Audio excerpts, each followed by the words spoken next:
የህይወት ከፍታና ዝቅታ አንዳንድ ሰው ይለውጣሉ፣ አንዳንድ ሰው ላይ ደግሞ ፍርሃት ይፈጥራሉ። ለውጥ ለአንዳንድ ሰው በጣም አጓጊ ነው። በቃ የሆነ ራሱን መለወጥ ይፈልጋል፣ ሰዎች መለወጥ ይፈልጋል፣ አክሽን መውሰድ ይፈልጋል ምናምን። በቃ አንዳንድ ሰው በጣም አጓጊ ኢዚ የሆነለት ነገር አለ ለውጥ ናቹራሊ በቃ የለውጥ ሰው የሆነ። ለአንዳንድ ሰው ደግሞ በጣም አስፈሪ ነው ለውጥ፣ በቃ ያስፈራል።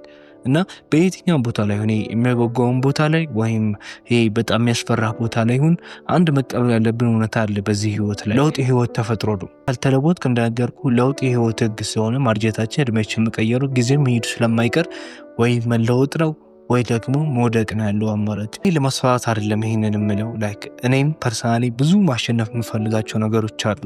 እኔም እንዳንተ ሰው ነኝ። የሚያስፈራኝ ነገር አለ፣ ማሸነፍ የምፈልጋቸው ነገሮች አሉ። እና ፐርሰናሊ አሁን 18 ዓመቴ ላይ ጂም በጣም መጀመር ፈልግ ነበር፣ ላይክ መሄድ ፈልግ ነበር እና ጀመርኩኝ። በቃ አሸነፍተን ፍርሃቴን ጀመርኩኝ እና አሁን 21 ዓመቴ ነው እና 3 ዓመት ሙሉ አሁን ሰርቻለሁ እና በጣም የምወደው ነገር ነው ስፖርት። አሁን ለኛው በቃ የቲክቶክ አቁሜ መጽሐፍ አንባቢ መሆን ፈልግ ነበር እና ያ ፍርሃት ነበረብኝ ውስጥ። የቲክቶክ አቁምኩ ሶሻል ሚዲያ ምናምን ካቆምኩ ዋት ኢፍ ኢንፎርሜሽን ቢያመልጠኝ፣ ዋት ኢፍ የሆነ ፊር ኦፍ ሚሲንግ አውት የሚባል ነገር አለ አይደል? ያ ነገር ቢያመልጠኝ፣ አዲስ ነገር የሚያመልጠኝ ያ ፍርሃት ነበረብኝ። ያን አሸነፊያውን አንባቢ ላይ አንባቢ ነኝ ባይባልም ዝሮ በቃ አንባቢ ነኝ የሚያስብል አቋም ላይ ነኝ አሁን። ገብተዋል።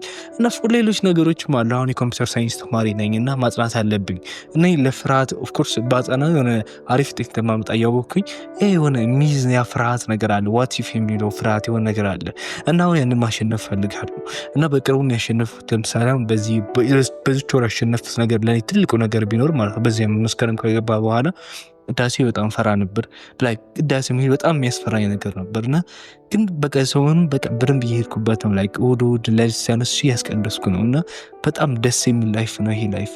ላይክ ፍርሃታችንን ትተን ወደ ለውጥ ብንገሰግስ ባደግ ቁጥርና ነገሮችን ለመጋፈጥ በተነሳ ቁጥር አንድ የምታስተውለው ነገር ይሄ ወጣቱ አያልቅም። አንድ ችግር ስትፈታ ሌላኛው ይደረባል፣ አንድ ችግር ስትፈታ ሌላኛው ይደረባል።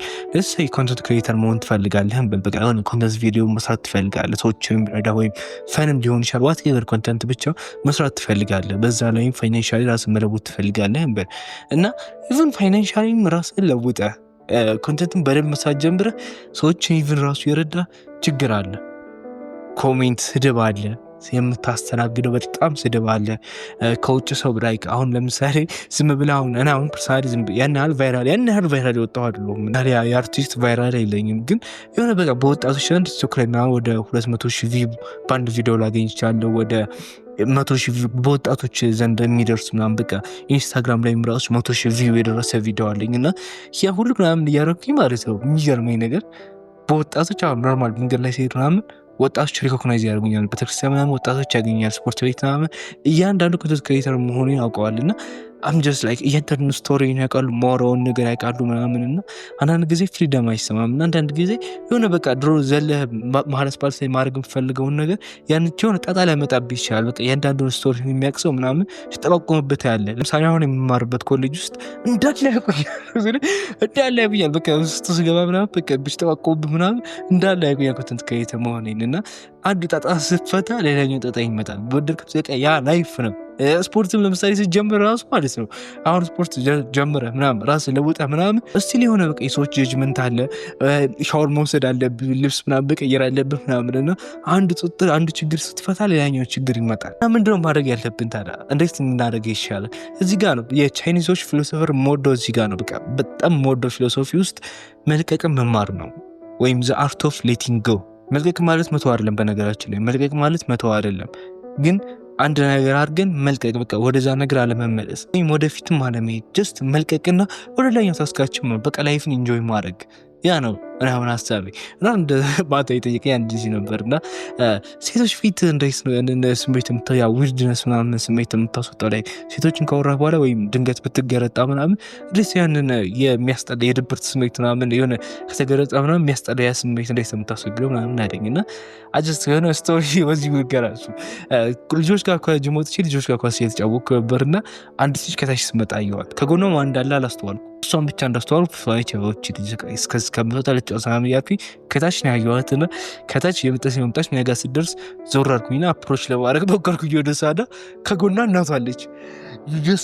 እውነቴን ልነግርህ እንዴት እንደሚደብር ልነግርህ አልችልም። አፕሮች ጋር ከሆነ ከጎኗ እንዳታስቶ አስቦ በጣም የሚደብረው እና በጣም ይርድ ነበርና ከዛ በኋላ የእውነቴን ነው ለትንሽ ሰከንድ ደበረኝ። ለሰከንድ ስላምን ደበረኝ። ሄደዋል እኮ ራሱ እነሱ እና ከዛ ምን እንዳደረኩ ልንገርህ። ያን ስሜት አሁን ሊቆጣጠረኝ አልፈቀድኩም። ወይም ያ የመደበር የወርደስ ስሜት ምናምን ሊቆጣጠረኝ ለቀኩት። ጀስት ኤክስፔሪንስ ሻረኩኝ፣ አየሁት፣ ለቀኩት እና ወደ ልጆች ጋር ወደ ኳስ ወደ ፍጫወት ገባሁኝ እና ወደ መልሼ ወደ ላይ ሳስክ ገባሁኝ። ገብቶሃል? አሁን ልላ የፈለግኩት መልቀቅ ማለት ይሄ ነው።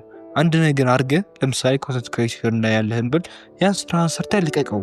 ጀስት ልቀቀው። በቃ መስጠት ተማር። ልቀቀውና ወደ ላይኛው ታስከዙ። በቃ ኮሜንት ማየት አይጠበቅ፣ ላይክ ማየት ምናምን አይጠበቅብህም። ላይክ ከፈለግከው አንዳንድ ቦታዎች እኔ አሁን የዩቲዩብ ኮሜንት ማንበብ በጣም እወዳለሁ። በዚህ ኮሜንት ማድረግ እንዳትረስ። የዩቲዩብ ኮሜንት ማንበብ እወዳለሁ እና ፖዚቲቭም ስለሆነ ግን ቲክቶክ ላይ ምን ጥቅም አለው? ላይክ እንዳለ ኔጌቲቭ ነው እንዳለ ሰዎቹ በቅዋስ ናቸው አይምሯቸው ላይ ጎይ ምናምን ሳይሆን ያው እየገፉ ብዙ ሰው ሀሳብ ስላለባቸው ለቲክቶክ ላይ አለኝ ሴም ቲንግ ኢንስታግራም ላይ እና ይሄ ነው በቃ እኛ አንተ የምትፈልገው ጥሩ ነገር አድርገህ የሆነ ነገር አድርገህ መልቀቅ ነው። በቃ መልቀቅን መማር ነው እና ሁሉም ነገር ላይ መጽሐፍ አንብበህ በቃ የሆነ ጆርናል ላይ ጽፈህ ልቀቀው። ወጥተህ ሌላኛው ላይፍን ኢንጆይ አድርግ። ንባብም ካለብህ ጀስት ሰዓትን አዘጋጅ። ሌላውን ሀሳቡ ምናምን ስሜት እና ጀስት ያንን ልቀቀውና ሀሳብና ስሜት ልቀቀውና ዱ ዩር ቲንግ። በቃ ማድረግ ያለብህ ነገር አድርግ። ያ ነው እኮ የህይወት ሚስጥር። ማድረግ ያለብን ነገር አድርገን ኢንጆይ ማድረግ ነው። ያ ነው በቃ ፐርፐዙ የህይወታችን ነው። በባሰው ጀስት ጥሩ ነገር አድርገን ጥሩ ስራ ሰርተን እኛም ኢንጆይ እንድናደርግ ነው። በቃ አሁን አንተ ነው ያን አድርግ ይሄን አድርግ የሚሉን ሳይሆን ሶሻል ሚዲያ ላይ ግን አንተ ራስህ በቃ ይሄን ባደርግ እኔ የምፈልገውን ሰው ሆናለሁ ብለህ የምታስበውን ስራ ያን በቃ አድርግ። ያን ካረከው በኋላ ልቀቀው። በቃ መልቀቅን ተማር። መልቀቅ መማር ማለት በቃ ራስህን ነፃ ማድረግ ነው እና ያ ነው በለውጥና በውድቀት መካከል ያለው ነገር። ጥሩ ስራ ሰርተን መልቀቅ ነው ያን የሚለውጠን። ግን ጥሩ ስራ ሰርተን ካለቀቅም ወይም ኢቭን ጥሩን ስራ ለመስራት ያንን የያዘንን ስሜት እኛ ጋር ወደ ኮንሽስነሳችን ጋር ወደ ንቃተ ህሊናችን ጋር እንዲገባ ከፈቀድለት ያ ስሜት እና ሀሳብ እኛን ተቆጣጥሮ እኛን የሚለውጠን ነገር ከመስራት ያግደናል እና ስንለቅ ግን ራሳችንን ነፃ አድርገን ወደ ህልማችንም እንደርሳለን።